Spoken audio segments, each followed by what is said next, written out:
Good morning class. आज class 10th का हम एक जो प्रीवियस हमने पढ़ा था दैट वाज रिफ्लेक्शन। तो रिफ्लेक्शन में आपने रे डायग्राम्स जो हमने स्पेशल रेज डिस्कस की थी, सो वही पैटर्न फॉलो करके जो आपको पीडीएफ भेजा हुआ है, तो उसमें आपने देखना है कि रे डायग्राम्स कैसे फॉर्मेशन होगी। 3 स्पेशल रेज आपने लेनी है। First one is parallel to the principal axis, दूसरी पोल पे इंसिडेंट करेगी और जो सेंटर ऑफ कर्वेचर से है वो उसी डायरेक्शन में रिफ्लेक्ट बैक होगी। सो आज एक स्टेप आगे चल के हम नेक्स्ट टॉपिक शुरू करेंगे, that is your refraction of light. Refraction of light. So refraction of light में फर्स्ट वन इज एक इंपॉर्टेंट टर्म है that is known as interface. Interface क्या होगा? इंटरफेस आप किसको बोलेंगे? जो दो मीडियम्स को आपस में सेपरेट करता है। Interface is what which separates two mediums from each other. और मीडियम कौन से होंगे? मीडियम में आपका that is a medium is a substance through which light propagates.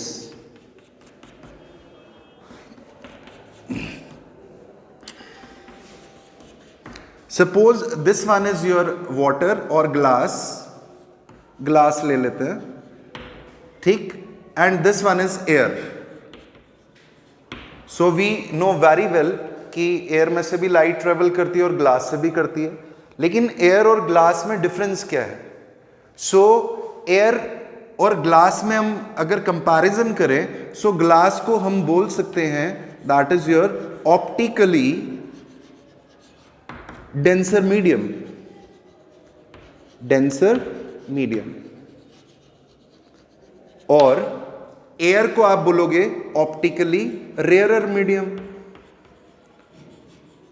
Optically rarer medium.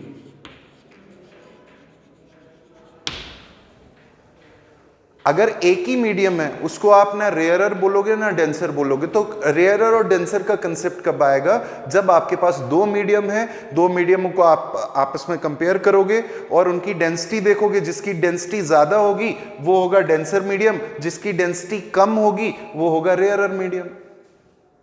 Interface क्या करेगा? दो मीडियम्स को आपस में सेपरेट करेगा। Now the light which is coming from the source is known as incident ray। हम reflection में भी पढ़ चुके हैं। इंसिडेंट रे आपके इंटरफेस को जहां स्ट्राइक करेगा, टकराएगा जहां पे, that point is known as, this point is known as point of incidence. Point of incidence.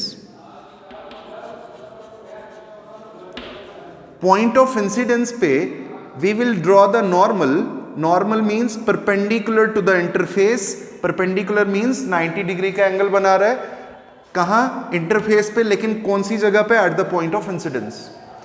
Incident ray normal के साथ जो एंगल बनाएगा that angle is known as angle of incidence. Suppose AO is incident ray. Now what is reflection of light? जब light एक medium से दूसरे medium में जाएगी, it will bend, it will change its path either towards normal और away from the normal.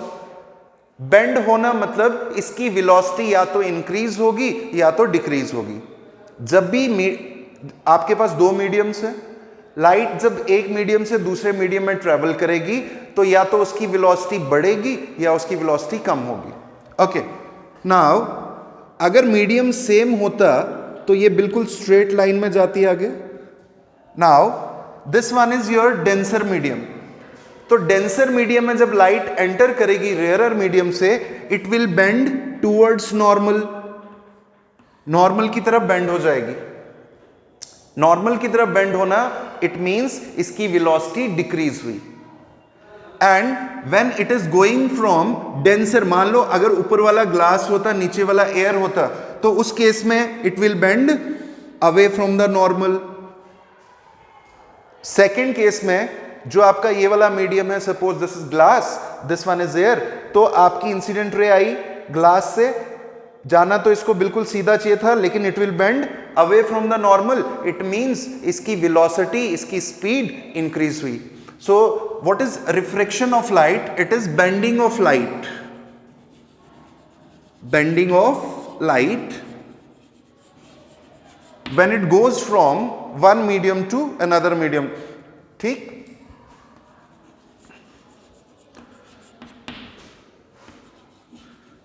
when it goes from one medium to another medium.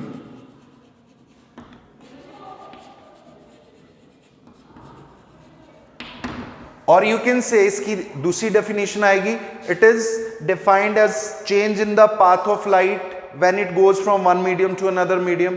Path change हो रहा है. ठीक, ये भी डेफिनेशन करेक्ट है. तीसरी डेफिनेशन क्या होगी इसकी?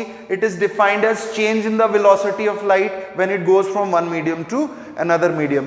सो that was the introduction part of refraction of light. Next जो आपका वीडियो होगा उसमें हम लॉज डिस्कस करेंगे रिफ्रैक्शन के. Thank you very much.